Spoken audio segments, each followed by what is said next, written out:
Salut à tous, bienvenue pour cette nouvelle vidéo du 9 juin 2019 à 18h30.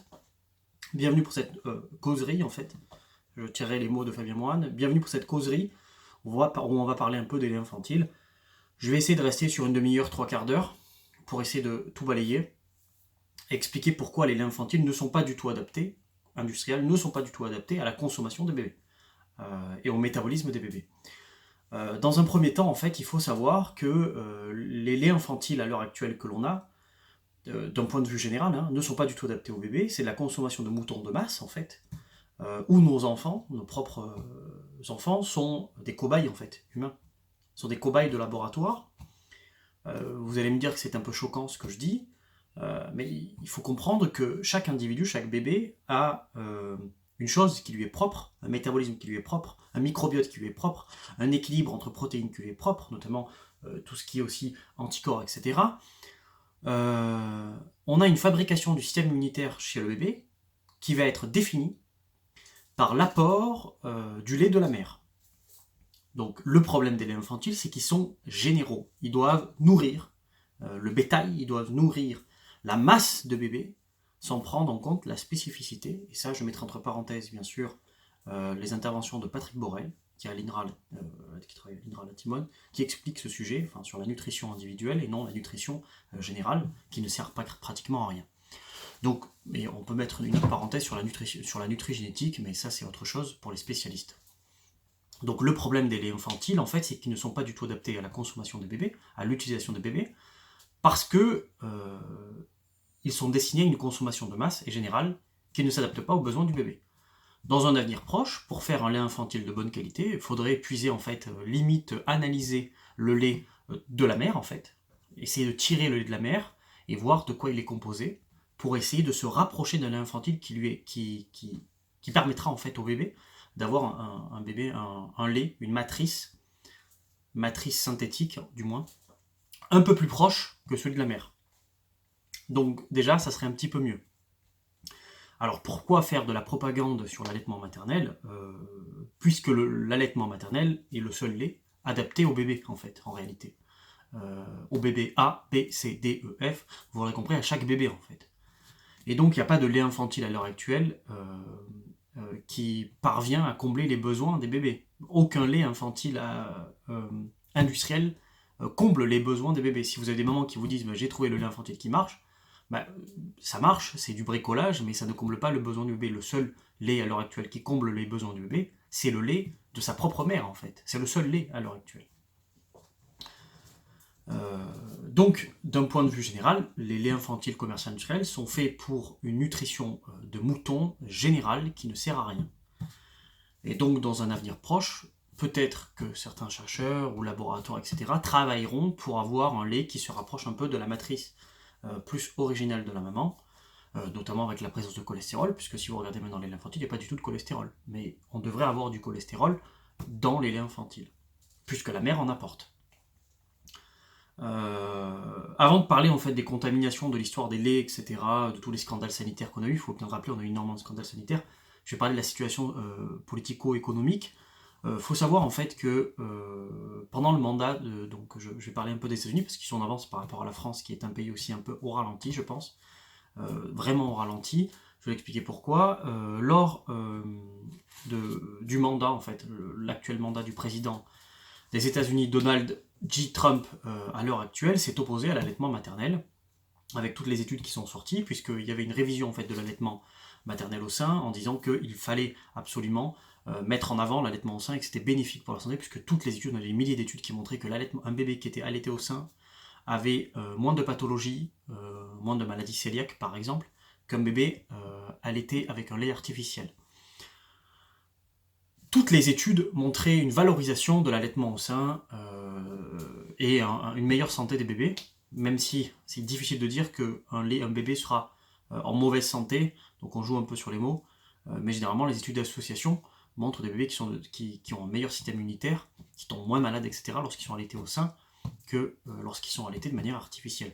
Donc Donald Trump ne voulait pas de cette révision, puisqu'il était très proche en fait des lobbies industriels, laitiers, Et donc du coup, il s'est opposé en fait à la révision qui devait avoir lieu à Genève avec plusieurs pays. Et donc il s'est opposé à cette révision.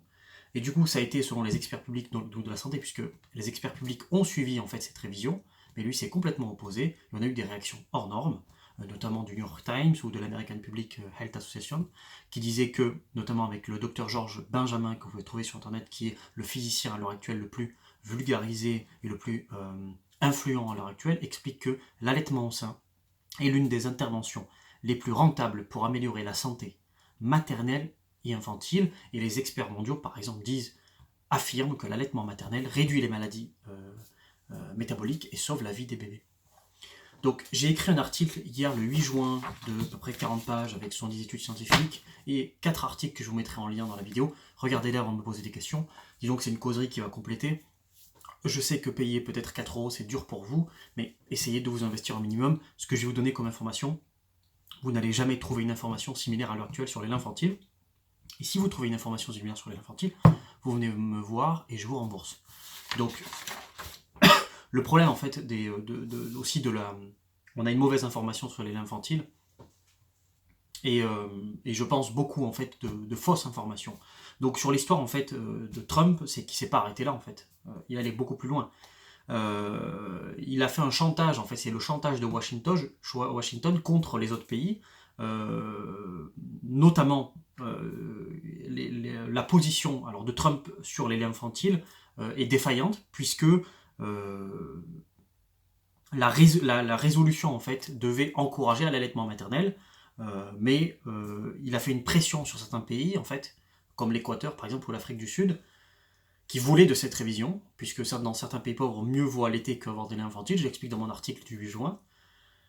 Et donc il a fait un chantage commercial, politico-économique sur certains pays, puisque ils avaient besoin aussi d'argent. Il a fait un chantage pour couper notamment les vivres de certains pays, notamment en Amérique latine, etc., pour leur dire, si vous êtes d'accord pour la révision sur le lait de l'allaitement au sein, alors je vous coupe les vivres. Donc du coup, ils étaient obligés d'accepter, et ils ont clairement donné la réponse. Et on voit que Donald Trump est capable de mettre de mettre en danger la santé des enfants, juste pour une histoire d'argent. Donc c'est très problématique. Mais ce que je vous dis là, ça a été dénoncé notamment par le New York Times ou par les experts mondiaux de la santé, même par l'OMS. Et on a beaucoup de comités qui disent que ça ne devrait pas être fait. On a même Bernie Sanders, qui est sénateur, qui dit choqué par cette mesure et qui explique la servilité de l'administration Trump envers les profits des compagnies et leur mépris de la santé et du bien-être des Américains et des populations à travers le monde est pire que consternante. Tweet du New York Times. Chacun s'attendait à une adoption facile et rapide de la résolution en faveur de l'allaitement maternel, puis la délégation des USA, au nom des intérêts des producteurs des laits en poudre pour nourrissons, a perturbé les délibérations. Patty Rundall, politique du groupe britannique Baby Milk Action, a déclaré au New York Times « Nous étions stupéfaits, consternés et aussi attristés. Ce qui s'est produit équivaut à du chantage avec les États-Unis, prenant le monde en otage en essayant de contester près de 40 ans de consensus sur la meilleure façon de protéger la santé des nourrissons et des jeunes enfants. Seulement 28 États disposent de protection sur leur lieu de travail. » Par exemple, sur l'allaitement maternel, il est autorisé d'allaiter en public que depuis 2012.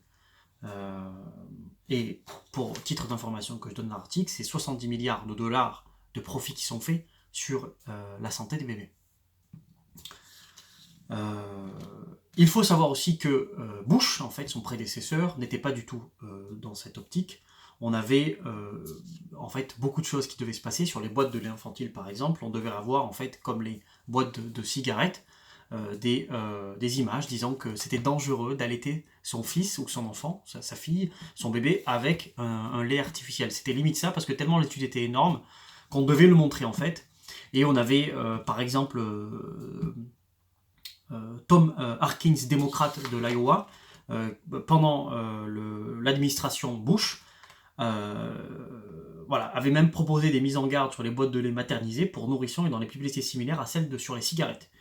Et on avait Susan Haynes, conseillère scientifique principale à l'Office de la santé des femmes et du ministère de la Santé et des Services sociaux avant de déclarer que tout comme il est risqué de fumer pendant la grossesse, il est risqué de ne pas allaiter après. C'est très... vous avez en fait toutes les explications des personnes que je cite en fait. Et vous avez bien sûr tous les professeurs qui travaillent dessus.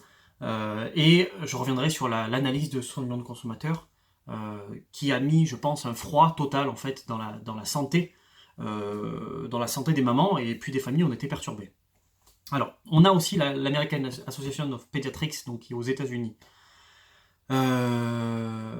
qui représente l'AAP, qui représente en fait l'association, l'Académie française de pédiatrie, mais aux États-Unis. Alors pourquoi c'est différent par rapport à la France? C'est que les États-Unis, cette American Academy of Pediatrics, est différente en fait, est moins biaisée, moins remplie de conflits d'intérêts. On a des conseils comme il faut allaiter pendant environ 6 mois, les bébés allaités au sein au moins 6 mois sont moins gros, la durée de l'allaitement est également inversée au risque de diabète, une réduction de 40% de l'incidence du diabète de type 2, on nous explique en fait toutes les recommandations et toutes les études qui ont été faites par cette académie de pédiatrie aux États-Unis, avec notamment la diminution des infections des voies respiratoires, la diminution de la maladie cœliaque, le syndrome de mort subite qui est plus faible, l'infarctus du tractus, l'infection du tractus gastro-intestinal qui est aussi beaucoup plus faible lorsque les mères allaitent, le diabète, l'obésité, même si l'obésité c'est un peu complexe à expliquer parce que on peut pas faire, puisque l'obésité en soi est un terme un peu complexe, plus on a aussi les maladies inflammatoires de l'intestin, une réduction de 31% pour les mamans qui allaitent leurs enfants. Des résultats neurodéveloppementaux qui sont mieux et plus favorables pour les bébés qui sont allaités au sein, avec un meilleur système immunitaire. Donc on a vraiment des études qui sont faites pour propager la bonne information et propager surtout l'allaitement maternel au sein.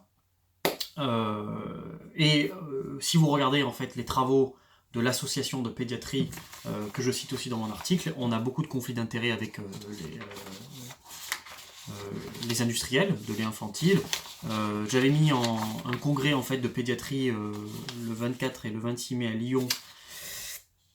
On avait le docteur par exemple Alain Bocquet ou d'autres qui ont été experts, qui ont été vulgarisés par lanutrition.fr. Vous en avez beaucoup, vous avez Jean-Michel Le Serre,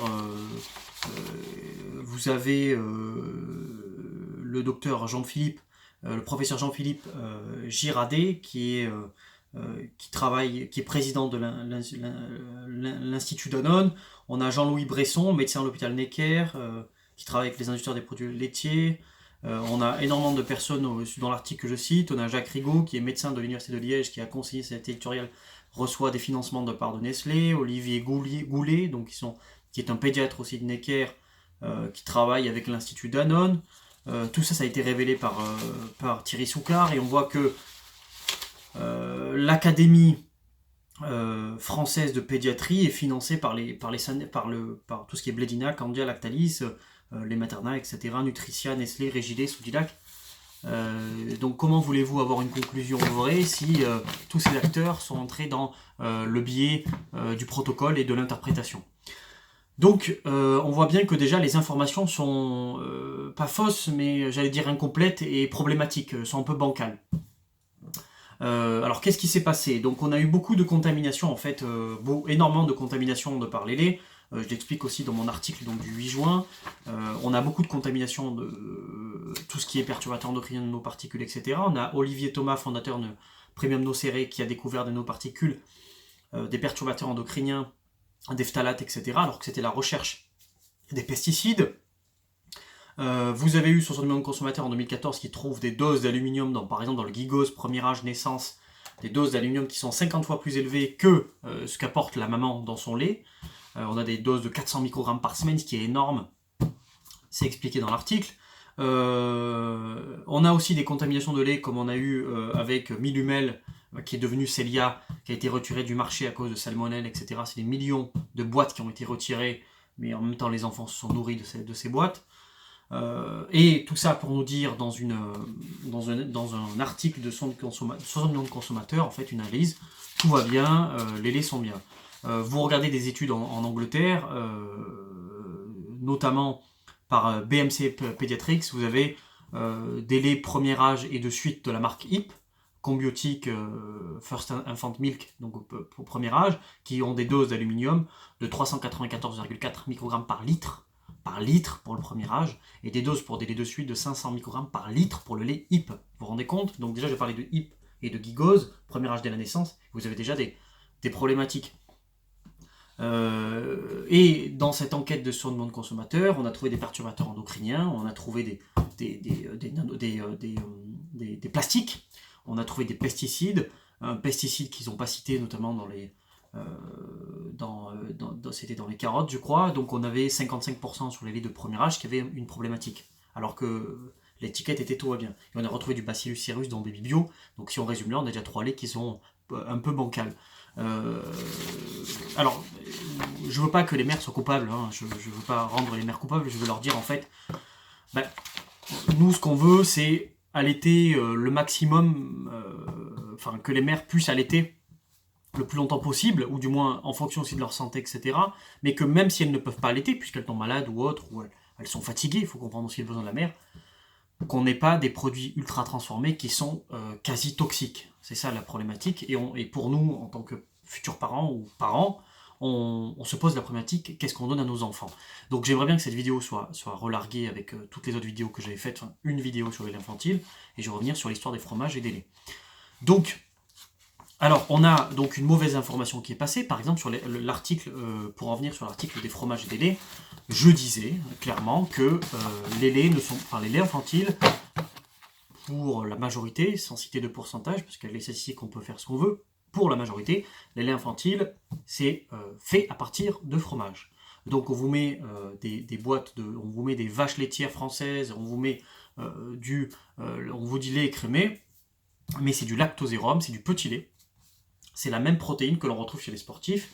Et donc j'avais expliqué que d'un point de vue au niveau des études, par exemple, on a dans l'article numéro 1 que j'avais écrit sur mon site, je disais en fait qu'un chercheur s'inquiétait en fait de la mauvaise digestion du lait en fait, chez les bébés.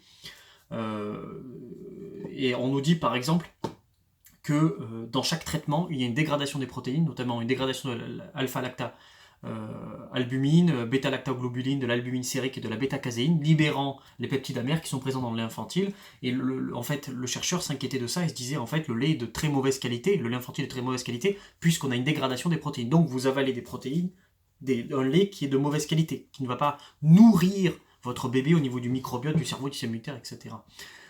On a plus de 55 ingrédients, etc. On a des fois du glutamate monosodique dans les laits infantiles. Et en fait, je disais que dans cet article, la femme partait de la whey, en fait, partait de la whey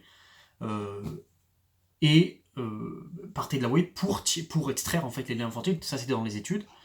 Et donc après, j'ai pu voir, par exemple, vous avez sur le nom Lactarmor DM90, qui est un lactosérum déminéralisé, qui est fait pour les industriels. Vous avez une nourriture donc pour les cochons, les animaux, d'accord. Le lactosérum, c'est fait pour les animaux.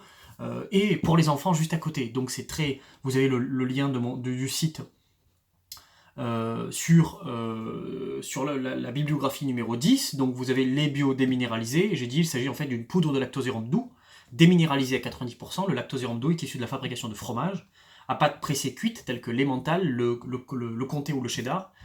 Il est utilisé principalement en nutrition infantile pour l'enrichissement en protéines sériques, dont la concentration est plus élevée dans le lait maternel que dans le lait de vache. Et donc, je pose en fait, par exemple sur voilà, ils disent élaboré en France avec du lait de vache d'origine française, donc ils peuvent faire un mix de deux entre produits laitiers et produits fromagères. Et donc, je décide de contacter, donc à la suite de toutes ces études en fait, puisque ça a été vu dans les protéines pour sportifs, parce qu'on a des protéines pour sportifs qui sont de très bonne qualité. Je vais vous montrer. On a et les protéines pour sportifs s'en vendent. Vous avez la whey native en fait, qui est native, donc issue à partir du lait non dénaturé, donc extraite à froid. Vous avez par exemple dans l'ingrédient whey native concentré, avec poudre de cacao, arôme calcium issu du lait, épaississant, acide sulfate de potassium et sucralose. Vous avez que ça dans dans cette poudre, et c'est de la whey non fromagère. Pourtant, dans les laits infantiles, vous trouvez de la whey fromagère, parce que, pour vous dire, c'est un business sans nom. On rapporte autant que l'huile de palme, et clairement, on s'en fout de l'alimentation du bébé. Donc c'est ça la problématique. Donc j'appelle ensuite chaque industriel, et ça c'est l'enquête dans mes laits infantiles, j'appelle chaque industriel pour me renseigner sur l'histoire en fait des laits infantiles. Est-ce que ça tire le lactosérum, tire du lait ou du fromage? Et ça a été clair. Les mots ont été choquants. Parce que c'était bien affreux. Il y a aussi l'histoire des tétines dans les laits infantiles, puisque l'Institut scientifique d'hygiène alimentaire, la ISHA, a montré qu'une tétine sur 10 était contaminée par les plastiques, par exemple. Donc on a aussi les plastiques dans le biberon et toute la tétine.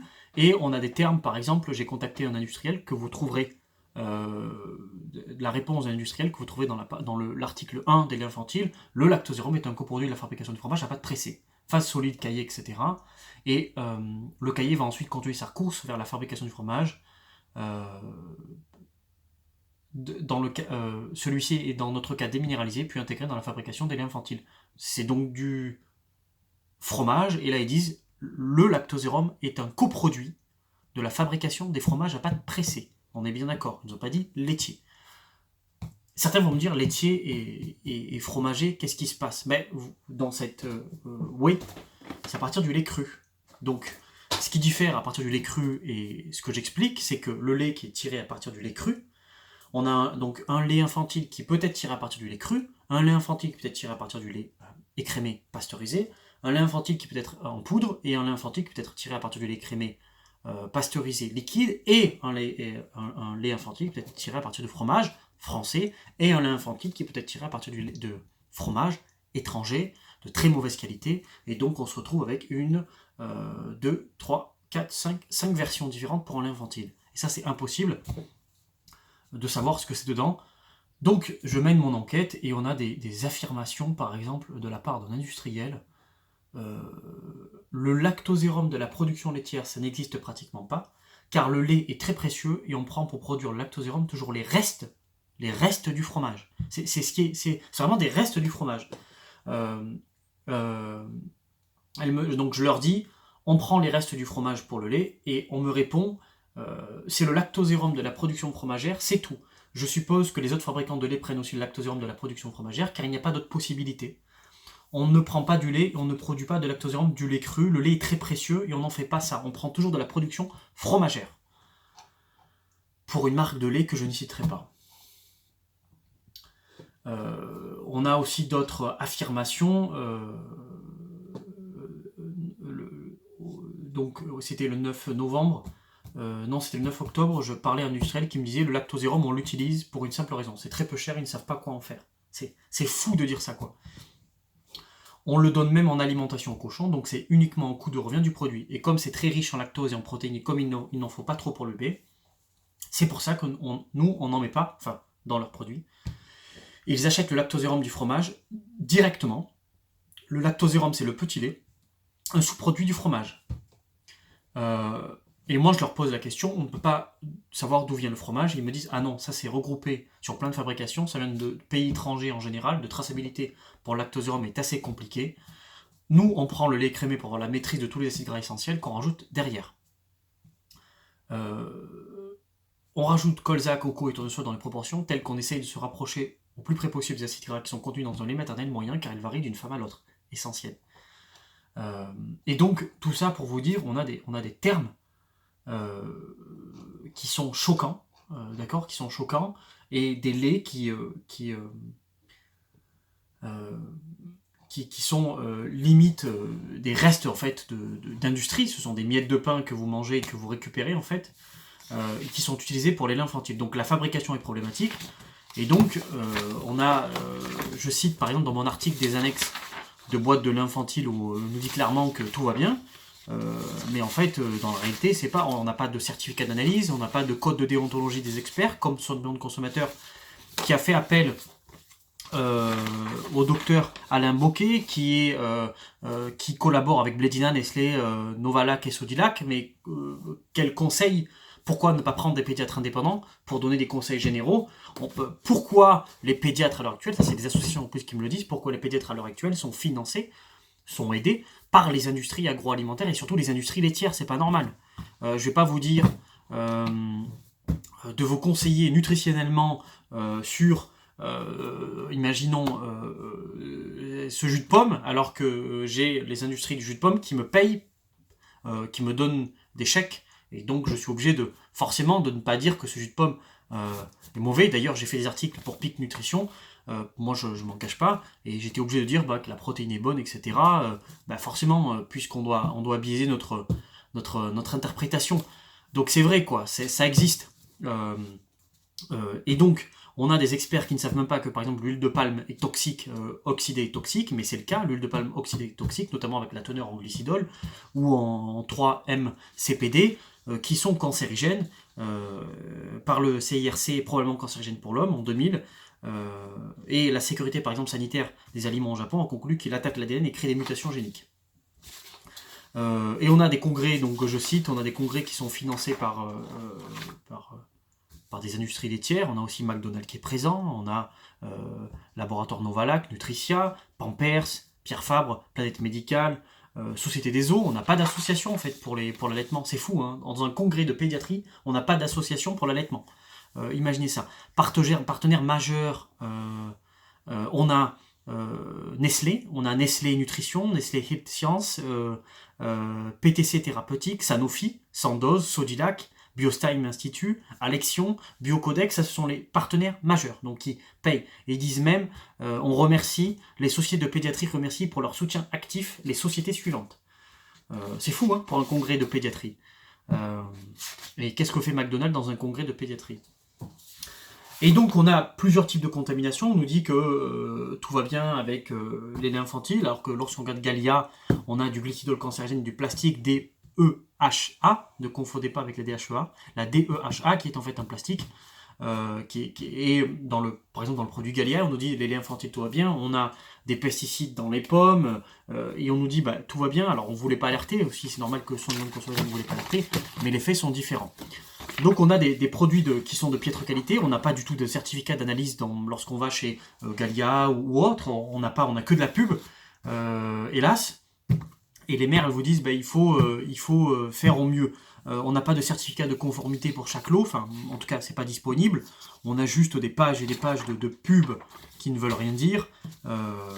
Et le gros problème c'est que les parents, que ce soit père et mère je pense maintenant, sont un peu inquiets, ne savent pas quoi faire, des fois se sentent coupables de toutes ces magouilles industrielles, et puis on n'est pas mis au jus de tout ça.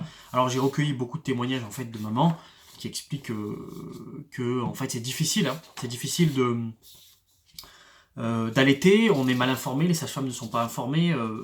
Je pensais à une amie qui me disait en fait, moi j'ai pas allaité parce que l'infirmière m'a dit, alors elle voulait elle voulait allaiter et faire du lait infantile en fait, industriel, donc elle voulait faire les deux, et l'infirmière lui a dit en fait c'est soit l'un soit l'autre, donc elle a donné du lait infantile industriel, mais on voit bien qu'elle aurait pu conseiller l'allaitement maternel, elle aurait pu conseiller même de bien tenir. Alors il y a des associations qui aident énormément à des bénévoles qui aident à allaiter au sein, qui aident à mieux allaiter, mais c'est vrai que même les mamans ne sont pas au courant de tout ça. On a juste dire prenez du Gigose à la naissance, mais bon, Gigose à la naissance, on a retrouvé des taux d'aluminium en 2014 par soins de consommateurs qui sont explosifs. Donc il faut réfléchir à tout ça. Puis on a aussi une mauvaise vulgarisation. Une femme qui sort son sein dans un parc n'est pas très bien vue, alors qu'une femme qui marche limite à poil sans t-shirt est bien vue. Par contre, une femme qui allaite n'est pas bien vue, parce que ça a toujours une connotation. D'ailleurs, vous le regardez sur la censure, il y a toujours une connotation un peu sexuelle. Alors les gens font le raccourci entre sein et connotation sexuelle, alors que si vous demandez, comme me disait une maman, à un enfant qu'est-ce que le sein, l'enfant va vous dire c'est à manger, c'est la maman, c'est le partage, c'est l'amitié, c'est l'amour, etc. Donc il y a aussi des raccourcis qui sont faits au niveau mentaux, et puis lorsque vous mettez une photo sur Facebook d'une mère qui allaite son sein, elle se fait vite censurer. Ce qui n'est pas le cas pour une femme qui est quasi toute nue pour une marque de shampoing. Donc vous voyez, c'est difficile. Même ça, moi je pense que c'est problématique. au niveau éthique, alors que la raison est qu'en fait l'allaitement maternel n'est pas du tout vulgarisé, si vous voulez, c'est pas du tout apprécié par l'éthique, mais vous êtes dans certains pays qui sont plus propices en fait à l'allaitement maternel, c'est tout à fait normal, alors que dans certains pays comme la France, qui se veulent aussi, les femmes ne veulent pas avoir les seins tombants, ne veulent pas être moches, alors du coup elles allaitent pas la santé pour le bébé, mais la santé du bébé parfois est primordiale, et je trouve que c'est difficile déjà d'allaiter, hein, c'est très difficile d'allaiter, mais il faut au moins essayer de tout faire pour y arriver et se rapprocher surtout de femmes qui ont déjà vécu ça et ne pas être toutes seules. La chose que je peux conseiller aux femmes, c'est de ne pas être toutes seules dans cette démarche et ne pas être coupable. C'est très essentiel parce que j'ai remarqué que beaucoup de femmes étaient coupables de ne pas allaiter, mais c'est pas de votre faute et on a tout, toutes les choses sont faites pour que les mères n'allaitent pas. Et il est essentiel de dire aux femmes ne soyez pas coupables. Par contre, essayez quand même de vous dire vous faites un enfant, essayez d'être beaucoup plus responsable, de lui enlever les produits ultra transformés, de l'allaiter un petit peu, et si vous ne pouvez pas pour cause de maladie ou d'antidépresseurs ou de cigarettes, etc., c'est tout à fait compréhensible, mais essayez d'ailleurs de vous rapprocher d'associations ou de regroupements de femmes qui conseillent des laits infantiles de bonne qualité où il y a une meilleure gestion et de manger après au niveau de la diversification alimentaire, puisque lorsque vous êtes à la diversification alimentaire de 4 à 6 mois, plus 6 mois, vous pouvez introduire des aliments de bonne qualité sans ultra transformation des aliments et pas comme les carottes lavées au chlore comme le recommande son aliment de consommateur en disant manger une analyse sur des produits de carottes industriels et emballés. Donc pour moi ça n'a aucun intérêt. Donc on a une mauvaise information aussi sur les laits infantiles, on a une mauvaise information de la part d'experts en France. Pourquoi on ne se rapproche pas aux États-Unis, c'est vrai que c'est très paradoxal. On a des mobil-hommes qui mettent disponibles pour les femmes. Pourquoi pas créer des espaces où les femmes peuvent allaiter convenablement? Mais pourquoi créer des espaces alors qu'on peut le faire de manière dans un parc, dans un restaurant, etc. Pourquoi les fumeurs de cigarettes auraient leur espace et pas les femmes allaitantes? C'est même impensable. Pourquoi les entreprises ne permettent pas de libérer un peu d'espace et de temps pour les mamans, mais aussi pour les papas pour aider la famille, puisque si on se retrouve dans une entreprise avec un chef ou un comité qui est à l'écoute de la maman, forcément cette maman va se sentir à l'aise et va travailler beaucoup mieux, donc c'est tout à fait rentable. Donc pourquoi il n'y a pas toute cette écoute au niveau des femmes allaitantes? Et pourquoi surtout les laits infantiles sont de très mauvaise qualité? C'est pas normal de retrouver des laits infantiles de très mauvaise qualité, et même si on allaitait tous, on ne devrait pas créer des laits infantiles de très mauvaise qualité, ultra transformés. Donc, et je reviens sur Olivier Thomas, donc fondateur de Prémeno Ciré, où ces analyses en fait ont été montrées que par midilib.com et tous les autres médias ont censuré. Donc on peut se dire, est-ce que l'information est réelle ou est-ce qu'elle est censurée? Est-ce qu'on a le droit de dire tout ce que l'on veut? D'où l'histoire de cette causerie, de dire, essayez de voir un peu plus clair dans vos informations et essayez de rechercher. L'ignorance est l'ennemi de l'homme. Et puis je parle donc dans ces articles, vous allez voir des informations qui sont limite aberrantes. Et s'il y a des personnes qui veulent collaborer avec moi pour un avenir meilleur, que ce soit au niveau lait infantile, que ce soit au niveau allaitement maternel, il faut des deux de toute façon. Je suis prêt à collaborer avec ça, même avec les industriels. Je suis pas contre les industriels. Par contre, je leur dis, c'est pas normal que dans un lait, prenant le Gigose, dès la naissance vous avez des doses d'aluminium, et qu'au niveau perturbateur endocrinien vous n'avez rien, et dans l'autre vous avez des nanoplastiques, des microplastiques, de HA, vous avez du glycidol, etc. Ce n'est pas normal de retrouver dans des laits infantiles plusieurs choses, et en fait de se retrouver avec un lait infantile qui ne marche pas, ou qui s'intoxique. Vous avez des doses d'aluminium, je suis désolé de vous dire ça, mais l'aluminium est neurotoxique et reste ancré dans le cerveau, dans la barrière hémato-encéphalique, du plus jeune âge, et reste, et c'est difficile d'être éliminé par la suite. Donc, on se sent un peu coupable, hein.